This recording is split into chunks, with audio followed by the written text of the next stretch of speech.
reason I'm putting a sock on my face is I'm about to go out the door to go for a walk with the dog quickly.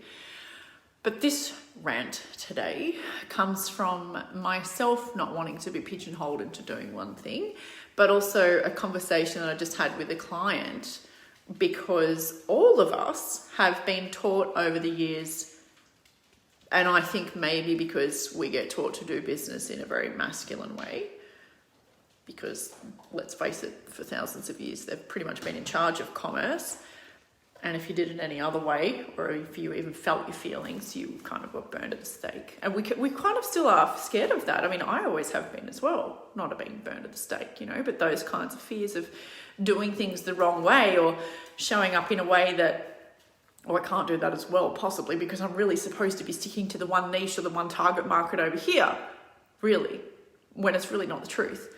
Like the example, and I'll tell you why I haven't got any nails on in a minute. It's something to do with massage, that I was a massage therapist and had 3 locations in Sydney 20 years ago. Anyway, it's beside the point. And this particular client, the dog's growling at me. Yep, we're going for a walk, Molly. Let me put my shoes on while I talk to you. So this particular client we were talking about, she's a naturopath, right? But she also has a tea range, and it keeps coming up, as in the opportunity actually keeps coming up for her to either sell tea or, distribute it to people, or for people to buy it. Maybe I can sit that there like that. See, that's very professional, isn't it?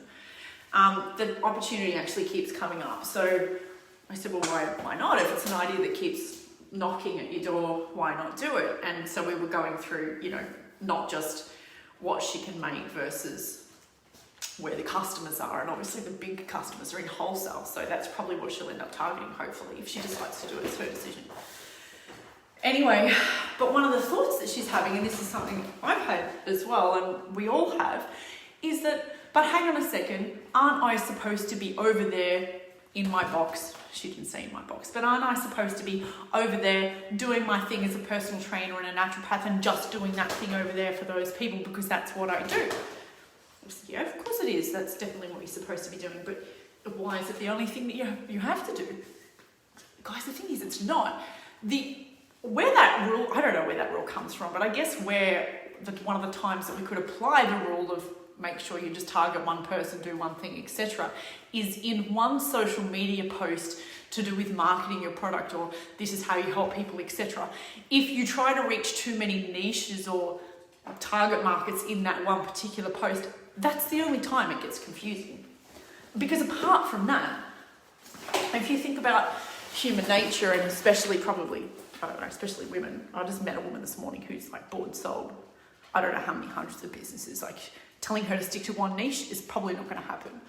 Anyway, but to say that to a woman as well, because we like to multitask.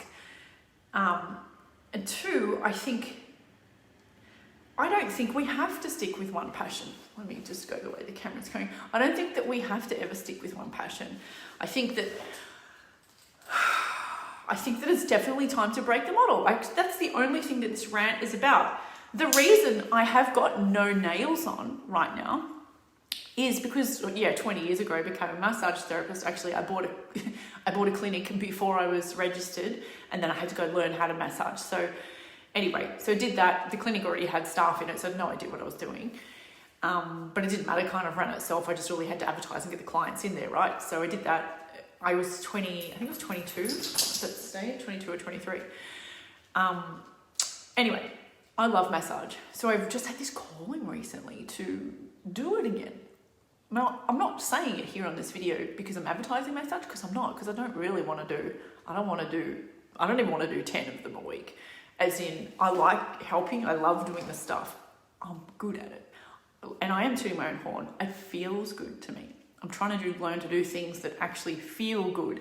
I've never been able to be bought by the money. It's funny, I think that this is a female thing. I think that we can go further and deeper because we get more out of relationships. And I want all the girls that are watching this to understand that you can still build a business that's good from an economical and commerce perspective. You can still outsell the boys, like I have in the fitness industry multiple numbers of times. And you can still do it because you care about people. And you can still do it if you cross multiple different niches and target markets. You can. What's to say, and these are examples of things that I've had in the past, what's to say that you can't have a product or a service or an online course or a package or something, it might be for menopause or perimenopause at the moment is the hot word, and that you can't also have one for building the glutes, or that you can't also have one for surfers or to help people make their back get better. I mean, obviously each of those projects is going to take a certain amount of time and energy and effort. But really, like if you're selling your services as a coach and you do stuff face-to-face or one-on-one or in groups or whatever, you help people across like hundreds of different genres, really, don't you? That's why it's confusing when people say just have one target market or niche, because you're like, yeah, but I help everybody. Because initially when you start, and then even as you're growing, you will help everyone. You might have a one core product or service, but where that niche and target market thing comes from is when you're advertising or you're posting or whatever, like just think of one person that you'd like to replicate, that you'd like that thing to be for. That's where that comes from. But don't confuse it and start making it mean all these things like I had been, and so had this client, it meaning that I'm only ever allowed to do one thing in my whole life and I can't let the things cross, or I can't let myself be doing this thing at the same time as doing that thing at the same time as doing the other. I mean, obviously make time for yourself, etc., like, and run your life like a good human, but it doesn't mean that you can't do different genres or niches or target markets or anything. Doesn't mean any of it. So one, stop trying to learn how to do business, I would say, to be honest, from social media, because the people, honestly, the people that I've ever met in my life that have the best and most amazing business heads and resources, you very rarely actually even have a social media profile, because I promise you that everything on here is advertising. Everything. So ask your network, especially if you're a personal trainer. You would know lots of people that can expand your network, that can help you do things. So really it's a matter of get to know more people. And while social media can help with that, yes, it can definitely, oh my God, just pulling in the lead now, can definitely help you, keys, definitely help you meet more people, reach more people, service more people that way. And I'm not saying not to concentrate on it, because you can if you want to. Actually concentrating on social media is something that you really need to do if you're running ads. Or if you're running a digital marketing company, I guess. What are you doing? But quite often, because here's another example of how understanding some of the fundamentals in either one of the niches that you service, or some of the fundamentals in a version of business that you already do, and how that can kind of help you in other niches or help other people who do similar things. Like a girlfriend of mine's got a photography business, and I was looking at it, with her from a where could extra revenue come from perspective. And immediately, and ask yourself this about your own business, we looked at, okay, she hasn't got an email list, has never emailed past clients about anything that she does, has also, has got products and was expecting whatever art gallery or whatever website link, was expecting the person that owns the website or the art gallery to actually sell the products, so to put the link out there and promote it. And I said, well, why aren't we doing those two things? Or if she's not doing those two things, i.e. emailing past clients, not necessarily to promote herself, but just to say what she's got going on, because social media is like one thing. Honestly, social media is like throwing a brochure out there onto the street. You don't really know who's seeing what unless you're paying for ads, and even then, do you have the money to do that? If you don't, then learn how to do all this other stuff. So there's plenty of systems and stuff that you can put into your business to double your revenue from 100 or 200 to 400. That's not that hard. From what I know, a simple system of making sure you email everybody, or you have emailed everybody that you've ever met, for example, and making sure you put up links so that people can purchase past things, future things. They know what products and offers you do, and you know, I'm always doing that. And I don't know if you think that my stuff's up. Come on, up. I don't know if you think my stuff's silly or I'm too salesy or any of that. Hang on a sec. I'm just going to choke the dog. Hang on. Up. Go. You know, but as long as you put out enough helpful content as well, it doesn't come across salesy. It's just like, be real. If you have a business, then you have to tell people about your services and offers, and if you don't do that, then you won't have a business, really. And that's how simple it is. And if you have a business and it's only turning over like less than a couple of $100,000, and you pretty much have to be responsible for the sales and marketing yourself until you can outsource it. And if you're only earning that, then you don't have enough money to outsource it, so you need to do it yourself.